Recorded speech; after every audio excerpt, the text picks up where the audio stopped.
Hello, Blake Rudis here with F64 Academy and F64 Elite, and today I'm going to show you how to make some beautiful radiating glowing brushes in Adobe Camera Raw and Lightroom that are very similar to an Orton effect but able to be painted on. And you might be asking, well, how on earth do you get a glow effect or a blur effect in Adobe Camera Raw or Lightroom? I'm going to show you that. But here is an example on an environmental portrait. Before, here's the before, here's the after, and maybe a regular portrait. Here's the after, and here is the before. And the after again, and on a landscape. So it works on anything, guys, anything. Here's the after, here's the before, here's the after. And the great news, I've got brushes here that you can download, but let's go ahead and get into the content because I've got a lot of awesome stuff to share with you, especially the theory of this stuff.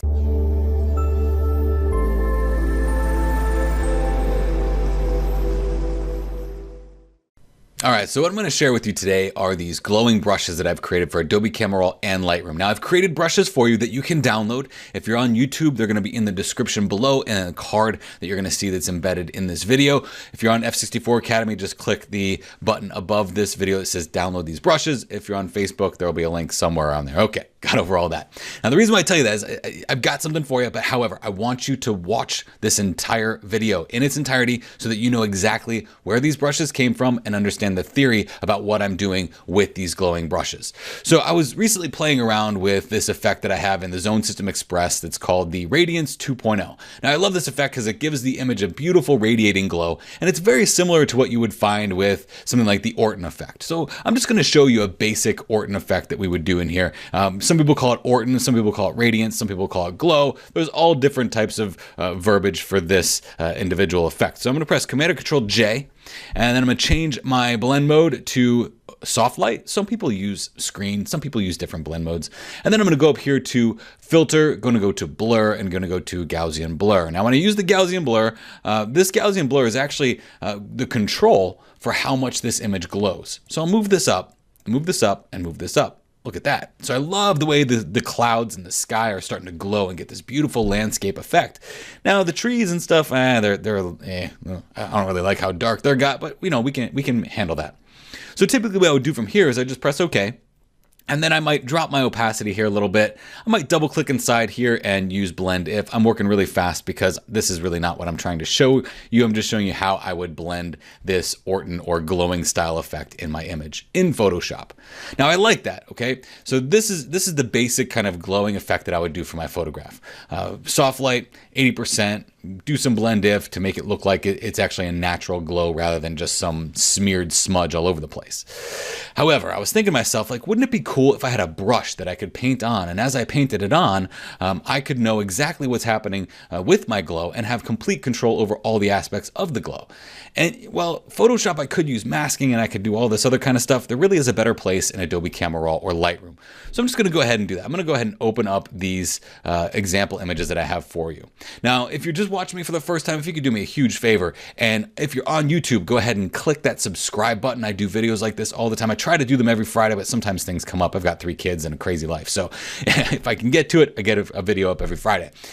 If you're on my Facebook page, just go ahead and like my page. And if you're on F64 Academy, which is the place where I'd love you to be because that's my website, just go ahead and stay right here where you are and enjoy. As I mentioned before, I am also giving you some brushes here, but don't download them yet, okay? Watch this. So here's the deal. This doesn't just work on beautiful landscape images like I have here in the Watchmen of Zion National Park. It also works very well on environmental portraits and portraits, beauty portraits, okay? So you can use this effect pretty much anywhere you want. Now, the big question I'm going to get, I know right off the bat, is, okay, well, where would I use it? Well, I would use this towards the end of my workflow as an artistic effect. I would not do this basically at the beginning of my workflow because you just can't really polish up a bad photo, okay? So we want to make that image good with its tone and with its color, and this is where I would go into the effect stage and work on it from there.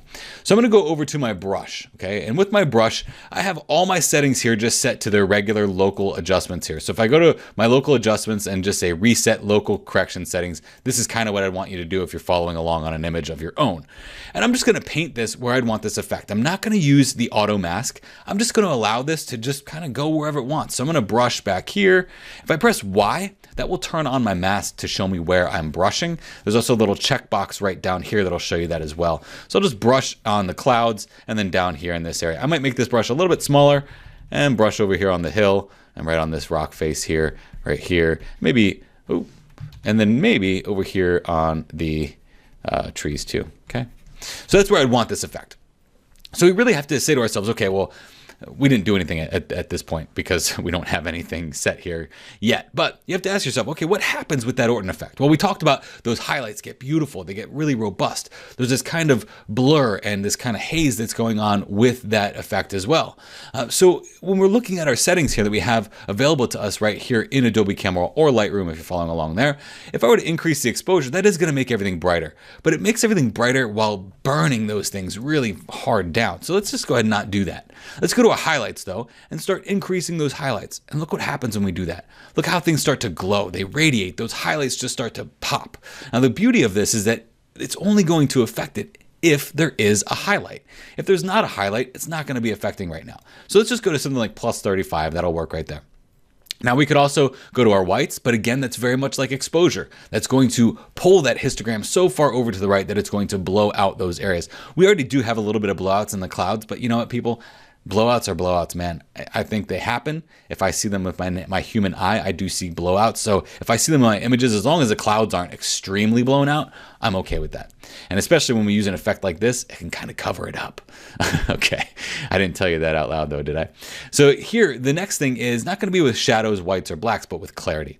So if I go down to the clarity and I bring this up, this is going to give my image what would be like that HDR style effect that we're used to seeing from, 5, 6, 7 years ago. And that's kind of out. But watch what happens when we move the clarity down. It's instead of giving us that micro contrast detail, it's going to give us a micro contrast blur. Look at that.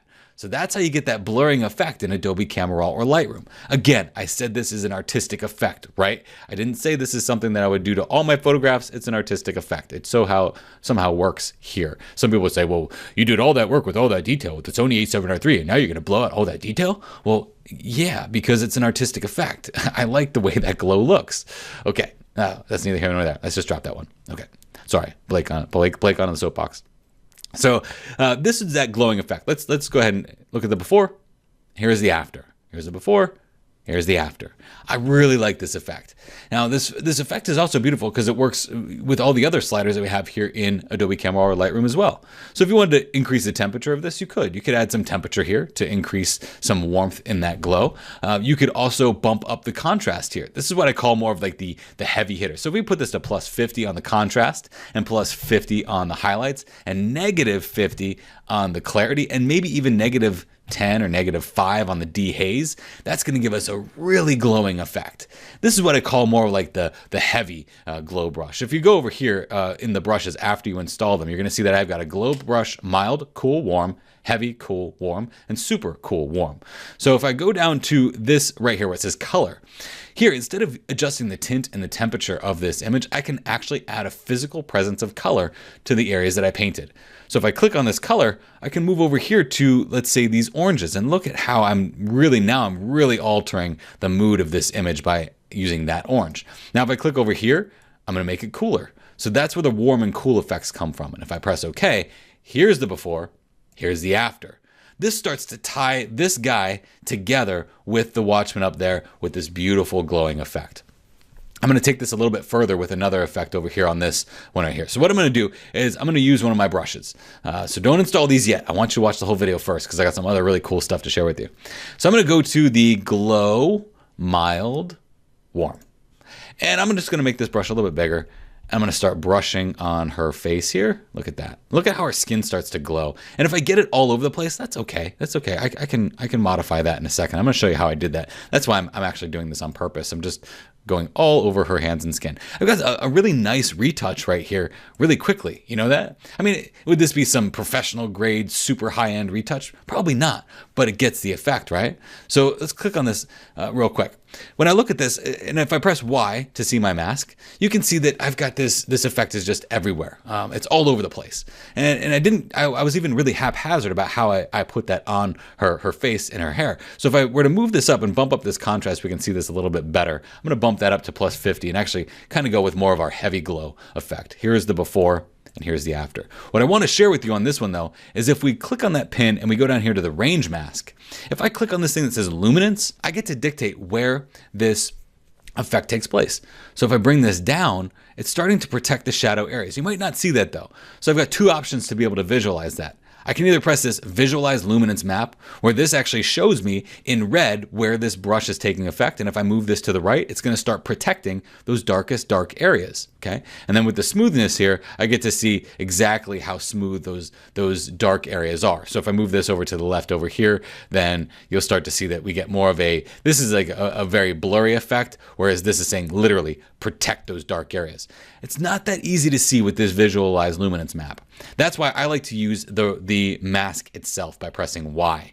And I like to do that with a magenta color here on that mask with the saturation or brightness and opacity as high as it can go. This actually shows me really well where this effect is going to take place, much better than that visualize luminance map does. Sorry, Adobe, I win on that one. Okay, so we're just going to make this so that this effect doesn't really affect her eyes or her hair. Okay, and then we'll undo that mask so we can see this. So here's the before. Here's the after. Now that's a little too much, okay, but I was doing that so that you could visually see exactly what's going to be happening in this image. So let me just drop this down to about negative or about 25 or so, and then drop these highlights down as well. Maybe even bring the clarity up a little bit because I don't want her to be unnatural looking. So here would be our before, and here's our after.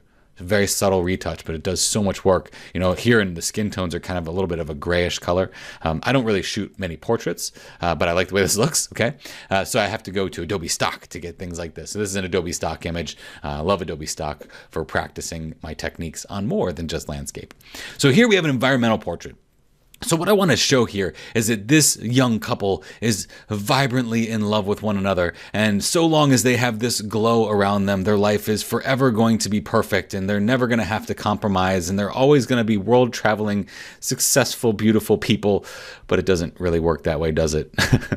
I'm just kidding. I love my wife very much, and we do have a very great relationship, but it is a compromise, and it does take work. But with this glowing effect, it can make everything look amazing. Okay, so let's just go ahead and let's do the super. Let's do the super warm, okay? So with the super warm, it's going to change my settings to +50, +55 on the highlights, and then the clarity down to -50 and the dehaze to -10. Now these brushes I am supplying for you. They're free of charge. They're going to be available in either the description below or the card that's attached to this, but don't go and download them yet because I want you to see some more stuff. So I'm going to go ahead and just paint this on here. Press Y so I can see where I'm doing that, and then just continue painting. Let's go right in between them. Okay. If you overspray, like I'm using a big brush, if I press Alt or Option, that will switch me over to a smaller brush, or actually the subtract brush. If I press Alt or Option while I'm in the brush, it automatically goes negative. I'm going to go and just make this a little bit smaller. And if I choose Auto Mask, I can get in between them here. Like, oh, not touching, not touching, not touching. Oh, I touched your nose. Sorry. Okay. Oh, I touched your nose and your face too. No big deal. Let's just give you a big splash here. Boom. Okay. So let me press Y and turn that off. So this super glow, look what the super glow did. It looks really nice, right?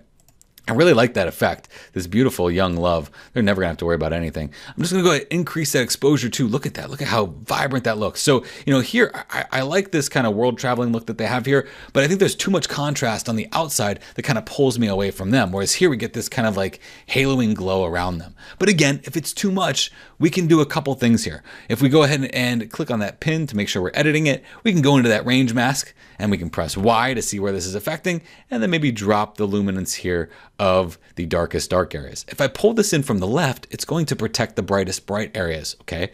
So basically this is saying our midtones are going to get this super glowing effect. And here's the before, and here's the after, okay? Before, after. I love the way that looks, you know, it just gives it just this pop, this little hint of vibrance, brightness that just pulls you right into their beautiful young love and happily ever after and yada, yada, yada. Okay, so like I said, there are 9 brushes here. There's the glow brush, mild, cool, and warm, the heavy, heavy, cool, and heavy, warm, and the super, super cool, and super warm. In the download, you're gonna find that there are directions for both Adobe Camera Raw and Lightroom. They are different. Adobe Camera Raw uses an XMP brush, whereas Lightroom uses a very specific Lightroom preset. So you're gonna have to put those in the right place in order for them to work. Key takeaways here. What is it that makes this glow brush work? Well, it's gonna be the highlights, the contrast, and the clarity. Those are the big three heavy hitters that are going to give you that Orton style effect and a paintbrush right here in Adobe Camera Raw or Lightroom. Play with these as you see fit. I've given you 9, but go ahead and experiment. I'd love to hear what you have to say about these glow brushes and maybe some ways that you use them, or maybe ways that you've created your own glow brushes in Adobe Camera Raw or Lightroom to get that atmospheric effect that you love in your images. So again, my name is Blake Rudis with F64 Academy. If you like this, please subscribe, like it, comment, share it, and download these brushes because I really want you to use them in your workflow. Again, I thank you very much for taking the time to watch this. I sincerely appreciate it, and I certainly hope you have a great day.